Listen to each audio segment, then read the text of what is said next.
Well, hey there, I know you just been down to check out my chicken coop. I just got done finished building. So come on with me and let me give you a tour on this fancy state-of-the-art chicken coop. We'll go ahead and start off at the bottom of the chicken pen. I buried 8-inch channel iron along the bottom. Had an old pile of this stuff, so I decided I'd stick some in the ground.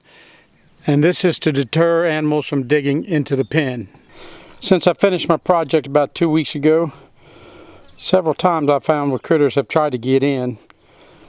But I installed the channel iron so that the flanges point outward.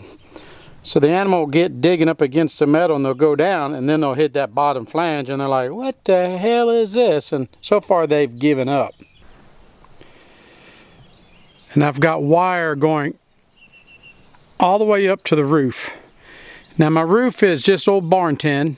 My goal wasn't to keep the actual pen dry, but was to keep the hawks and other birds from flying in and killing my chickens. And you'll notice right here I've got a 10 by 6 foot dog panel, and that space above that I've also added wire because owls will come in and eat the heads off the chickens. So you need to pretty much have your chicken pen completely enclosed from under the ground up to a roof covering it. Every so often I've got a wall that goes up about 3.5 feet.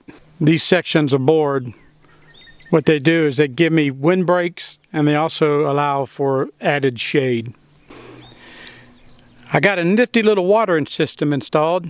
It starts off at this ball valve, which goes into a 1/4 inch line that goes up into the rafters. And up in the rafter, I have a regulator. The regulator is adjustable through a hole in that blue piece at the bottom of the regulator.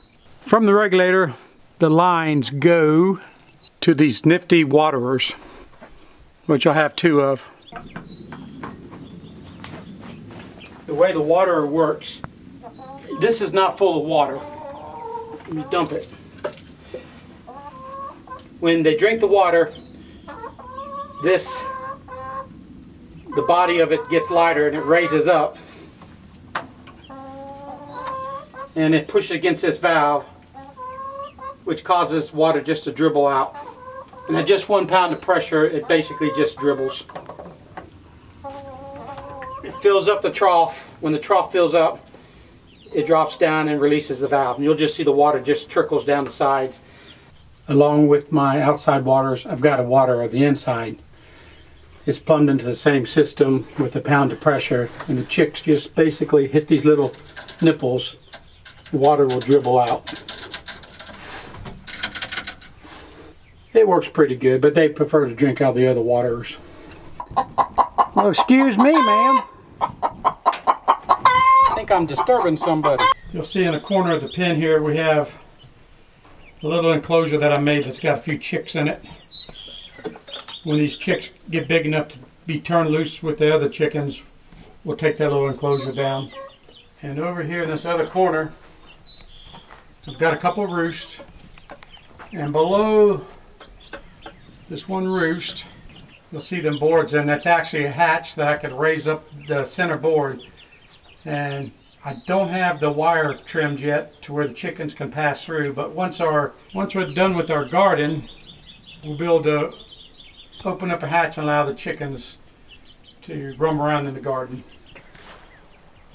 I got chicken wire going up a couple feet from the bottom all the way around the pen. Even where I was using dog panels.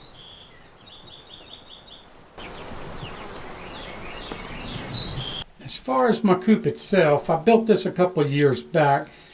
Originally had it on a skid to where I could move it around and take the dog panels and build temporary pens from different places, but I never used it, so I took it off the skid and I permanently mounted it inside this new pen. But the way I designed it was up top here, this chicken wire allowed for the sun to shine in the wintertime, give them a little bit of warmth. But obviously with my new enclosure, that's not going to work.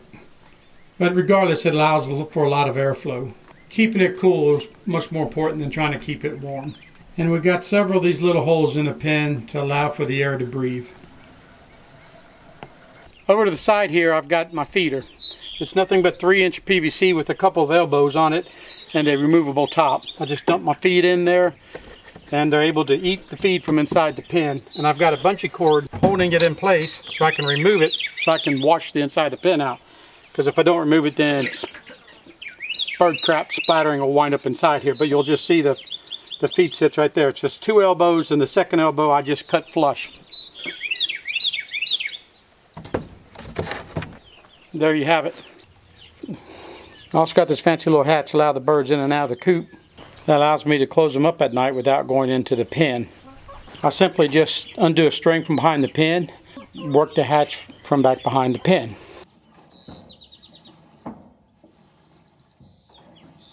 You can do everything with this coop without going inside of it. When you clean the drop-ins, they fall between the slats in the floor and out the bottom. To get the eggs, I got two doors. And check the boxes. Well, there you have it, my do-it-yourself chicken pen. It was relatively inexpensive to build. Most of the wood is used, or I go by lumber yards and ask them for their cull lumber, which is lumber that is not straight enough to build a house with. But hopefully you like my video. Please feel free to share it and subscribe to my channel. So Aimless, think of it as diversified Aimless. And if you want to search for my videos, a real easy way to search for my videos is to go to goaimless.com, and that will be my website, and you can search through the different categories and click on the videos. I appreciate you watching. Please subscribe to my channel. Thank you very much.